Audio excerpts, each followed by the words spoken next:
We're gonna test this method out and we're gonna try it and see if it actually works.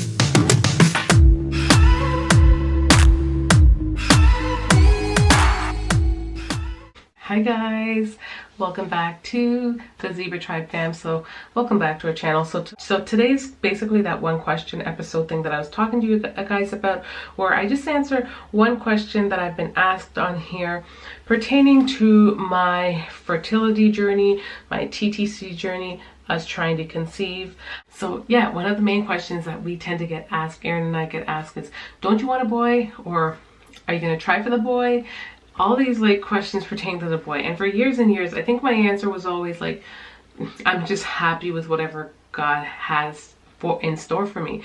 And that is still very much my answer. However, I've been educating myself a little bit more, and being that I have 4 girls, obviously it would be really cool or really fun to have a boy in the mix. No, I will not be one of those people that continually try to get a specific gender, because I feel like at that point it's out of my control, and I'm going to be happy with whatever blessing I do have. But I think it would be really cool to see or to try my odds at the whole gender selection. Obviously I'm not going to be doing it like Kanye and Kim Kardashian did, like nothing like that, but I definitely want to see if I could try some of those tips and tricks that have been proven to help one conceive a boy. Yeah. So I've been doing a little bit of a research, and I've come across a couple of methods, which, I mean, some of you guys who are TTCing, I'm sure you're familiar with it. So this is a very controversial topic, because you'll get a lot of people who are saying, no, there's nothing you can do, absolutely nothing you can do, because obviously the male is responsible for, you know, the whole gender type selection. They produce XY chromosomes while we only produce one type, and so it's them who get to actually do the selecting. And if you do look closely at their history or their genetics in their family, that can also help us determine if they're more male heavy or female heavy. But yeah, clearly that's not always the case. You can't just necessarily observe that and just come up with your own conclusion. You could try.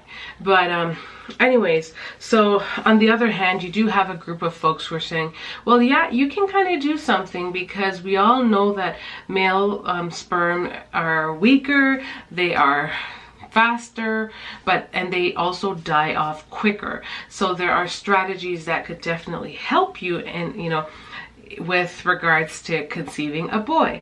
Female sperms, they're slower, but they definitely live a much longer time. So from my research, the SHETTLES method is said to be a good one if you're trying to have a boy. And it is, I hope I'm pronouncing that right, and I'm sorry if it's all wrong, but I am trying, okay? The idea is, when you're trying to conceive a boy, you definitely want to baby dance, like at your highest peak of ovulation, or a day after. In fact, I gotta double check, but I think with that method they only want you to do it once, I think, when you're trying to conceive a boy. I haven't delved really deep into the SHETTLES method, but I have read details here and there, and I think it's the same thing for like the baby dust method. They go hand in hand. Like, I don't say they go hand in hand, but they are very similar in methods. Like, it's all about like the method and the timing and whatnot, and it makes sense, at least to me, because female sperms live longer. You can conceive, you know, baby dance anytime up onto that. But I do believe either the SHETTLES method or the baby dust method, they kind of indicate like you should baby dance, I think, twice in that month, and it's usually the days before you ovulate, because those female sperms are expected to live longer and stay, you know, longer. So obviously we're not really focusing on that, because here today we're talking about trying to conceive a boy. So we would be more focusing on ovulation day or the day after, and your girl's gonna try it.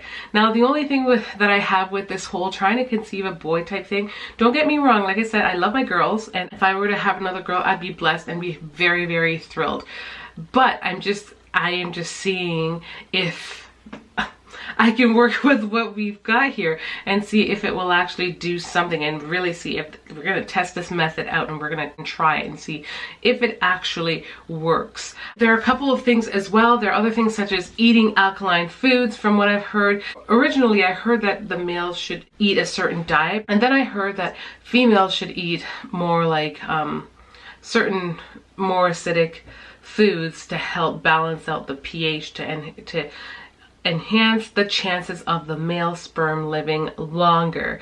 Things that they recommended from what I've seen. I've heard people say they drink tomato juice, and then I've heard people say to consume things like I don't know, water and baking soda or things like that. So I don't know. I'm gonna look further into that and see if that is even a thing. I've heard eating a lot of bananas is good because you get lots of potassium. So there are a lot of things out there. Honestly, you can't try them all, but my goodness, there are lots of strategies. But I think the main one that I'm seeing is don't BD up until ovulation day, because if you do, then you're going to increase your chances of like a female sperm living longer and possibly meeting that egg, and then you'll obviously conceive a female. Another thing that I did hear too is just ensuring that your partner, male partner, don't wear like tight underwear. I know this is getting like this is kind of funny, but they don't wear like tight underwear and stuff like that, because it just changes the I don't know, it constricts and restricts stuff, and you're just trying to, you want everything to flow into wearing boxers is more preferable, so they don't, I don't know, constrict the male parts. Yeah, those are some of the tips and tricks that I've heard of what one can do to conceive a baby boy. And as you guys know, because we're on a TTC journey, I figure why not take the challenge and why not try?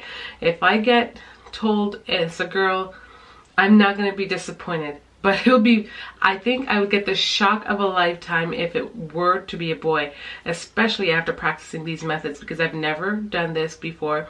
I've never really planned strategically. Every time we wanted to conceive, we just kind of did our thing, and that was it. And we always ended up with our girls. So it would be different now, knowing what I know and strategizing and actually seeing if that works.